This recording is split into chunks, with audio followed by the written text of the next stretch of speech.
আজকের ভিডিওতে কিছু ইন্টারেস্টিং জিনিস শেয়ার করব। তার আগে আমি যেটা শিলপাটা ইউজ করতেছি এটা কিন্তু আমার না, আরেকজনের, মানে ও ব্যবহার করছে না, এই জন্য আমি নিয়ে আসলাম। আর আমার কাছে এত ভালো লাগছে, ছোট জিনিস খুব ভীষণ ভালো লাগে। তো আজকে রান্না করবো হাঁসের মাংস, এই জন্য আমি সব মশলা A to Z পাটায় বাটাবাটি করে নিব। এটার টেস্টই আলাদা হবে। এই ভিডিওটা কিন্তু আরো 2 সপ্তাহ আগের করা, বাট সময়ের কারণে এডিট করে আমি সেটা দিতে পারিনি। হয়তো অনেকে ভাববেন এরা প্রতিদিনই মাংস খায়, আসলে না, 2 সপ্তাহ আগের ভিডিও। আর এই মাংসটা কিন্তু হাঁসে নিয়ে আসছিলাম আমি দেশের বাড়িতে। তো আমার এখানে সকল মশলা A to Z বাটাবাটি শেষ, সকল মশলা এখানে নিয়ে নিলাম একেবারে। এখন নিয়ে নিব গোটা মশলা। আর আমি এলাচিটা এমতে শিলপাটায় থেতো করে নেই, ভিতরের বিচিটা বের করে নিই, আর এটার ফ্লেভার অসাধারণ আসে। তো সবগুলা শিলপাটায় বেটে যে কোনো মাংস রান্না করলে মাংসের গ্রেভিটা এত ঘন হয়, অসাধারণ। তো সেই সাথে আমার অনেকগুলো হাঁড়ি পাতিল ছিল, ভাবতেছি এগুলাকে পরিষ্কার করে জায়গাটা ক্লিন করে পরে রান্নায় চলে যাই।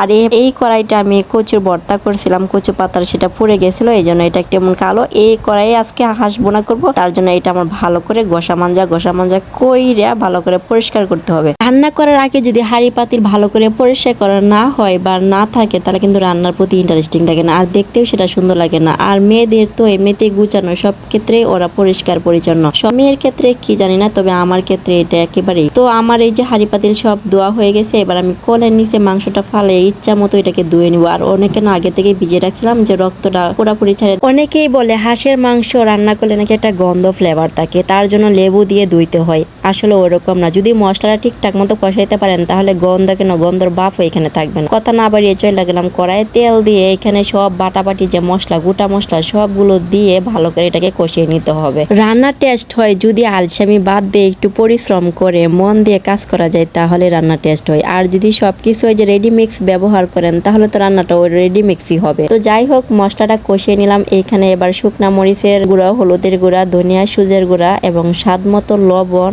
আর জাল তো বেশি করে দিয়ে দিবেন। তো মশলাপাতি আমার দেওয়া শেষ। আর এই মশলাটাকে কষানোর জন্য বাটিটা দিয়ে একটু পানি দিয়ে দিব। এবার এই মশলাটাকে আমি কষিয়ে নিব। খুব ভালো করে মশলাটা কষিয়ে নেবেন যেন মশলার গায়ের থেকে তেলটা ছেড়ে আসে, তার জন্য আমি একটু ডেকে দিয়ে তারপর কষিয়ে নিলাম। দেখতেই পাচ্ছেন মাশাআল্লাহ, কালার তো অসাম, আর তেল কিন্তু উপরে চলে আসছে, এটার মানে কষানো একদম ডান। তো এবার মাংসটা দিয়ে দিব। হাঁসের মাংস তো বুঝেনি, একটু হাড্ডি মাংস, মানে হাড় মাংস মিলে, শুধু সলিড মাংস ভালো লাগে না, আবার শুধু হাড়ও ভালো লাগে না, উভয়টা মিলিয়ে হলে সেটা ভালো লাগে। এবার মাংস দিয়ে এই মশলার সাথে কষিয়ে নিতে হবে। আমার তো কালারটা দেখে আমি তো জাস্ট ফিদা, মানে এই কালারের প্রেমে পড়েছে। নিজের রান্না মাঝে মাঝে নিজেরই প্রশংসা করতে হয় যে আমার দ্বারা এত রান্না সম্ভব। তো যাই হোক, ডেকে দিয়ে মাংসের গায়ে যে পানি, সেটাই কিন্তু অনেক পানি হয়ে গেছে। তো এটা দিয়েই কষিয়ে নিব, আর এখানে কোনো পানি অ্যাড করব না। আর যেটা ভাইরাল, আমি হাঁসের মাংস রান্না করলে 2টা রসুন দিই 2 জনের জন্য। আমার জামাই কিন্তু আগে হাঁসের মাংস খাইতো না, যখন তাকে রান্না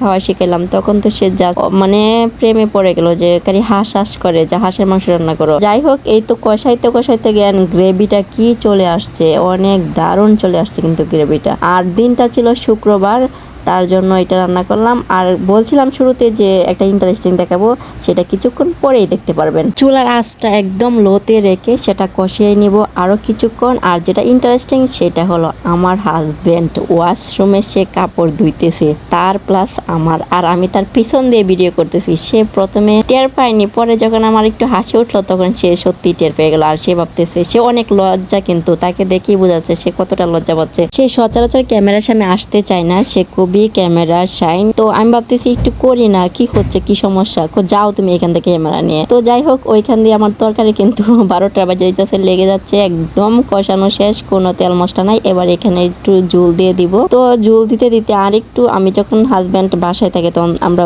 প্রচুর দুষ্টামি করি। আমাদের এই বন্ডিংটা আলহামদুলিল্লাহ খুব ভালো। আর অনেকে বাজে কমেন্ট করবেন না যে বউয়ের কাজ করে দিই, সংসারটা কিন্তু উভয়ের, স্বামী এবং ওয়াইফের উভয়ের কিন্তু সংসার। তো সবাই মিলে একে অপরের কাজে সহযোগিতা করলে এটা কিন্তু সুন্নত, আমাদের নবীজি করে আসছেন। যাই হোক, আমার তরকারি একদম ডান। শেষে আমি একটু লবণ দিয়ে দিলাম, আর গরম মশলা দিয়ে একটু নাড়িয়ে সেটা আমি চুলাটা অফ করে দেব।